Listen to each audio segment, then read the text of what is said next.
There is something nobody tells you when you decide to change your life. That the hardest part isn't the discipline, it isn't the consistency, it isn't even the letting go, though that comes close. The hardest part is realizing that the mind you're trying to change is the same mind doing the changing. And without understanding how that mind actually works, you can spend years in motion without ever really moving. Buddhist wisdom doesn't ask you to try harder. It asks you to see more clearly. Welcome to Mindfulness, a space for people who are ready to work on the level that actually matters. In this video, we explore 6 lessons that target the root, not the branches. Why your mind keeps stirring when it desperately needs to settle. Why you're often wounding yourself long after life has already wounded you.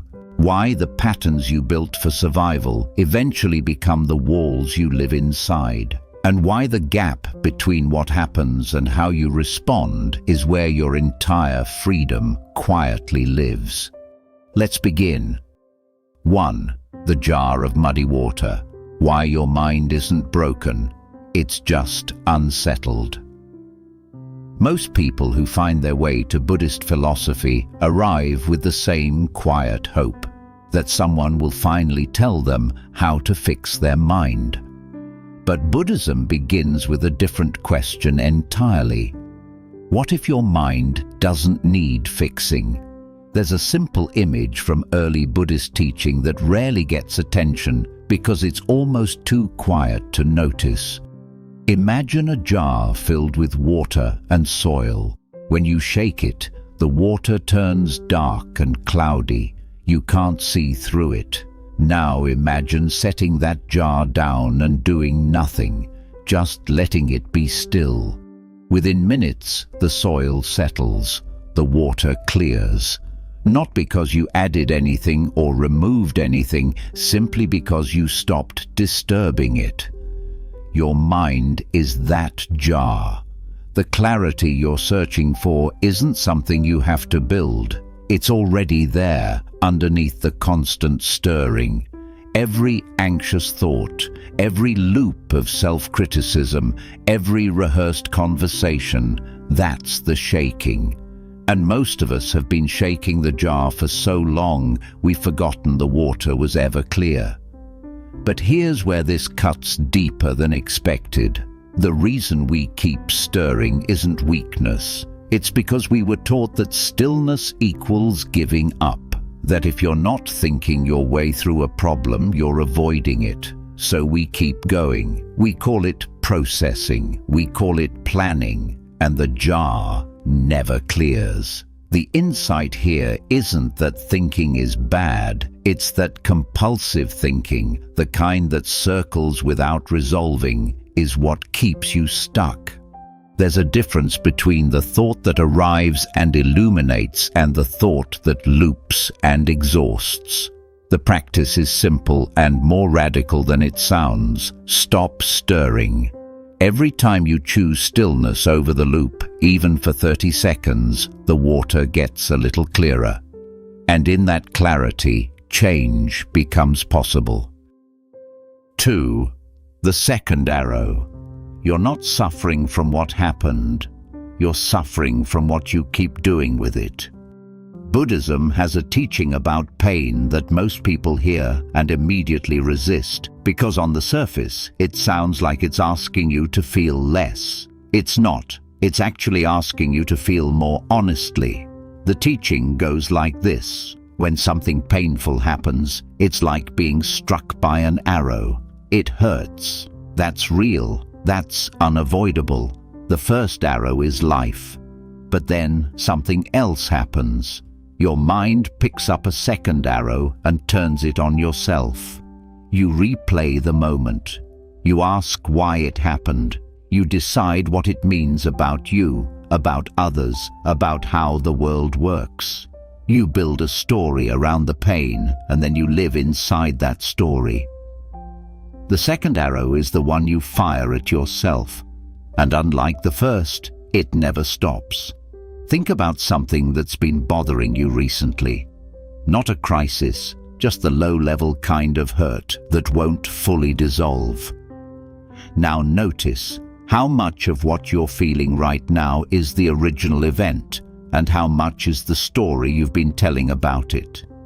How much is the memory of the moment, and how much is what you've decided it means about your future, your worth, your relationships. Most of us can't easily separate these two things. The original wound and the self-inflicted one have been layered together for so long they feel like one experience, but they're not.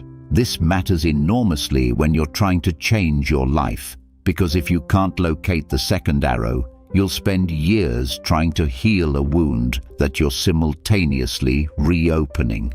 You'll wonder why you're not moving forward. You'll look for new strategies, new frameworks, new philosophies, and none of them will quite reach the pain, because the pain isn't from what happened, it's from the story you put around it. Here's what removing the second arrow actually looks like in daily life. It doesn't mean dismissing your feelings. It doesn't mean telling yourself to get over it or that things could be worse. It means becoming a witness to your own narrative. The next time you notice yourself suffering, get specific. Ask not just what happened, but what have I been saying about what happened? What have I decided this means? What judgment have I wrapped around this experience? You may find the original pain is smaller than you thought. Sharp, yes, but brief. It's the second arrow.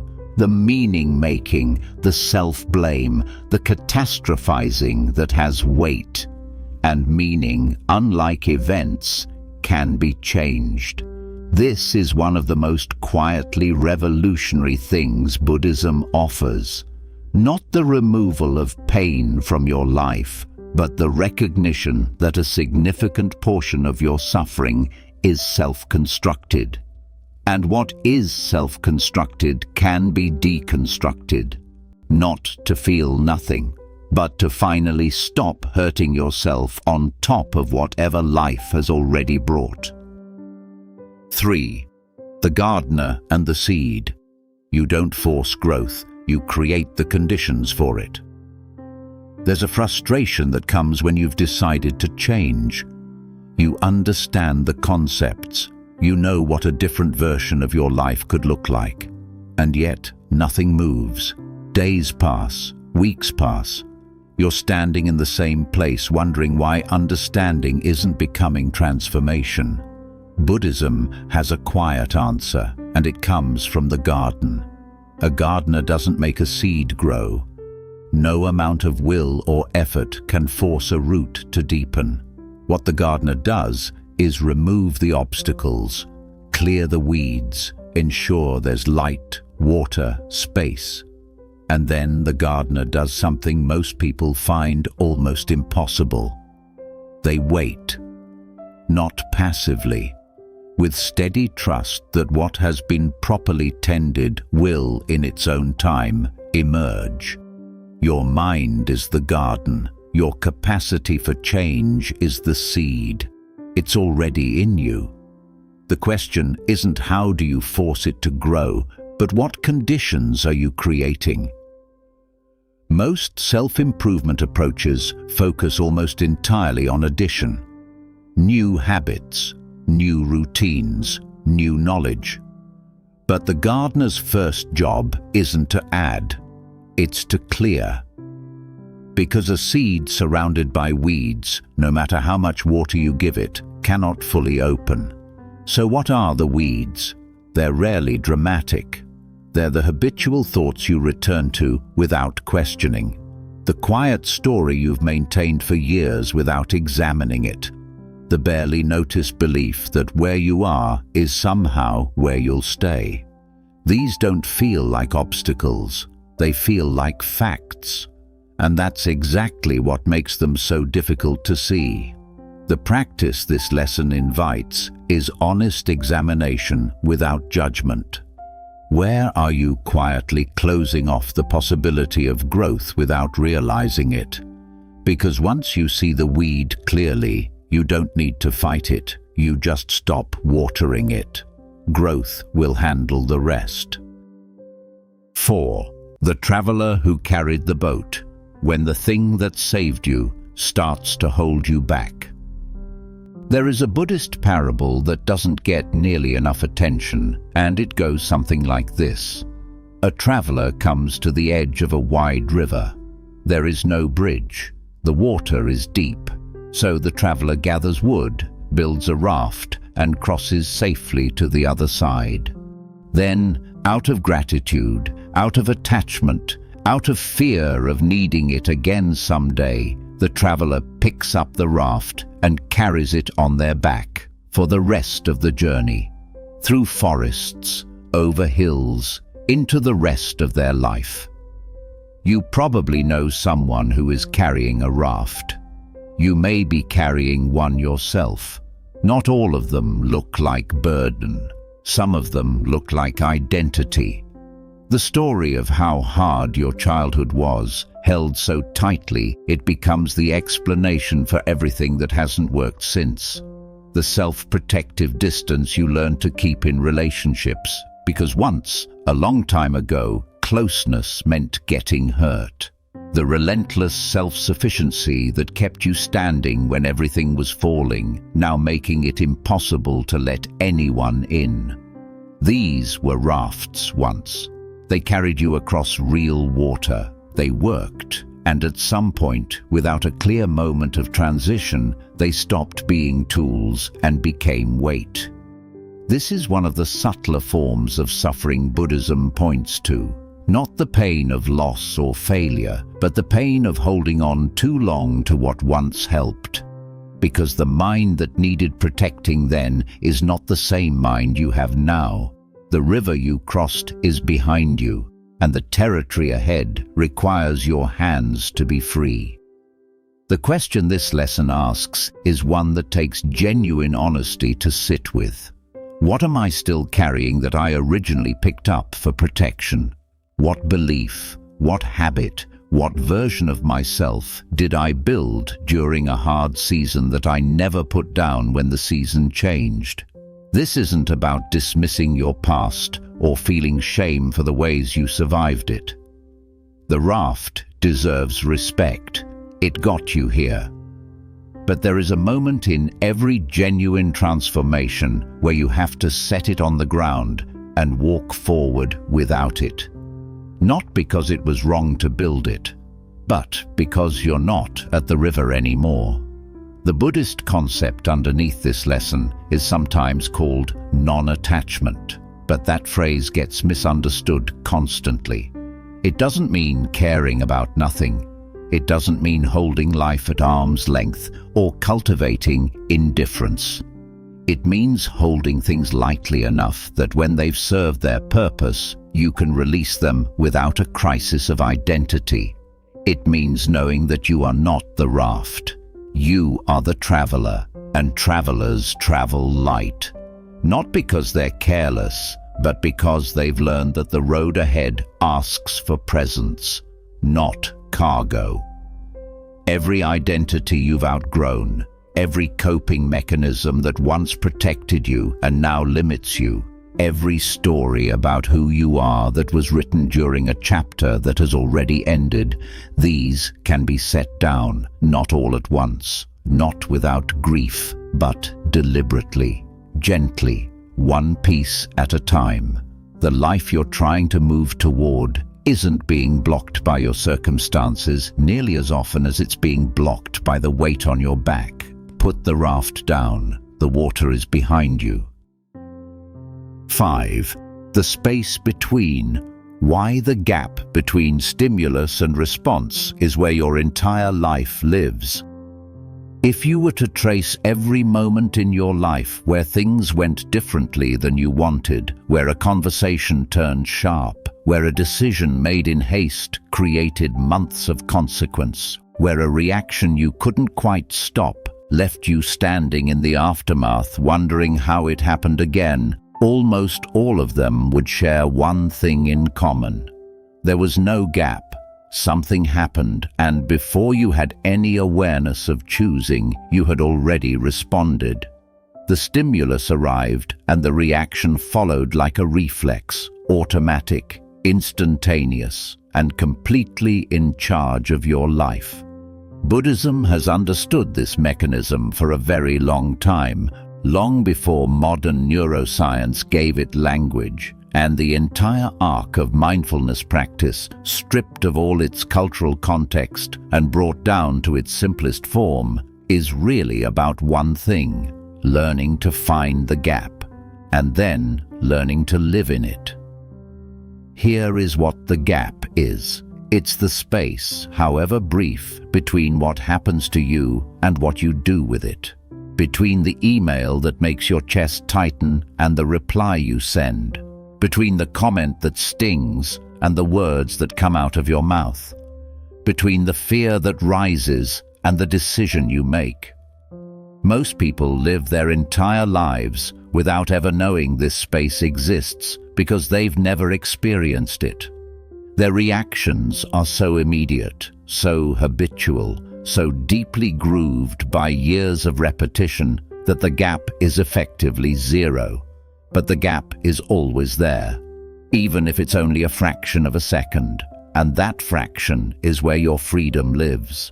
This isn't about becoming slow or hesitant or overthinking every interaction. It's about developing what Buddhism sometimes calls clear seeing. The ability to notice what's arising in you before it fully takes over. To catch the wave of emotion or impulse while it's still forming rather than after it's already broken. Because a wave you can see coming is one you can choose how to meet. Here is something worth sitting with for a moment. Think of a recurring pattern in your life, something that keeps showing up. A type of conflict you keep having, a way you tend to respond under pressure, a relationship dynamic that follows you from one connection to the next. Now ask yourself honestly, in that pattern, where is the moment you lose the gap? Where does the automatic take over? Because that moment, that exact threshold, is where the change you're looking for lives, not in a new strategy or a different approach. In the ability to pause, even slightly, at the moment you usually don't. The practice Buddhism offers here isn't complicated, but it is consistent. It begins with your body, because your body registers a stimulus before your conscious mind does. A tightening in the chest, a heat in the face, a sudden shallowness of breath. These physical signals are your early warning system. They're the notification that a reaction is forming, and the moment you feel one, that is your invitation to pause. Just pause. Not to figure anything out, not to decide what to do, just to create the smallest possible gap between what arrived and what you do next. Over time, that gap gets wider, not because you're suppressing anything, but because you're building the muscle of awareness. You're practicing again and again the act of being present at the moment that matters most, the moment right before you respond. And here is what changes when the gap becomes a regular part of your experience. You stop living reactively and start living intentionally. Not because life gets easier, or people get kinder, or circumstances improve, but because you stop being at the mercy of your own automatic patterns. You become, in the truest sense, the author of your responses. And an authored life, even an imperfect, complicated, sometimes painful authored life, is a fundamentally different experience than a reactive one. The gap is always there. You just have to learn to stand in it. 6. The lamp that lights itself. Why you cannot pour from emptiness, and what Buddhism actually says about self-compassion. There is a kind of person who finds everything in this video deeply resonant, who feels the truth in it, who genuinely wants to change, and who will finish watching and immediately turn all of it into another reason to be hard on themselves. Another standard they're not yet meeting. Another gap between who they are and who they should be. If that sounds familiar, this part is specifically for you. Because there is a dimension of Buddhist thought that gets consistently underrepresented in conversations about mindfulness and personal growth. It's not about discipline or awareness or letting go. It's about the fundamental necessity of warmth toward yourself as the ground from which any genuine change can grow. Buddhism speaks of something called metta, most often translated as loving kindness. But that translation makes it sound soft, optional, a gentle addition to a more serious practice. The actual teaching is far more structural than that. Metta isn't decoration, it's foundation. Because a mind constantly at war with itself cannot also be clearly seeing. You cannot think your way out of self-attack. You cannot discipline yourself into genuine peace. The lamp cannot light the room if it has no flame of its own. Here is what self-compassion actually means in practice, because it's almost never what people first imagine. It doesn't mean excusing your behavior. It doesn't mean lowering your standards or deciding that growth doesn't matter. It means extending to yourself the same basic quality of understanding you would offer without hesitation to someone you love. Think about someone you genuinely care about. Now imagine they came to you and described a mistake they'd made, a pattern they couldn't seem to break, a version of themselves they weren't proud of. What would you say to them? Almost certainly not what you say to yourself in those same moments. You would listen. You would recognize their humanity. You would separate the action from the person. That quality of response, the one you give so readily to others and almost never to yourself, is what Buddhism is asking you to turn inward. Not once, not as a technique, but as a fundamental shift in how you inhabit your own experience. And here's why this isn't just a feel-good idea, but a practical one. People who relate to themselves with compassion after failure are significantly more likely to try again. They're more resilient, more honest about their shortcomings because honesty feels safer, more able to change because change isn't wrapped in shame. Self-criticism doesn't motivate growth, it paralyzes it. It keeps you small, defensive, and exhausted. Self-compassion creates the safety that genuine transformation actually requires.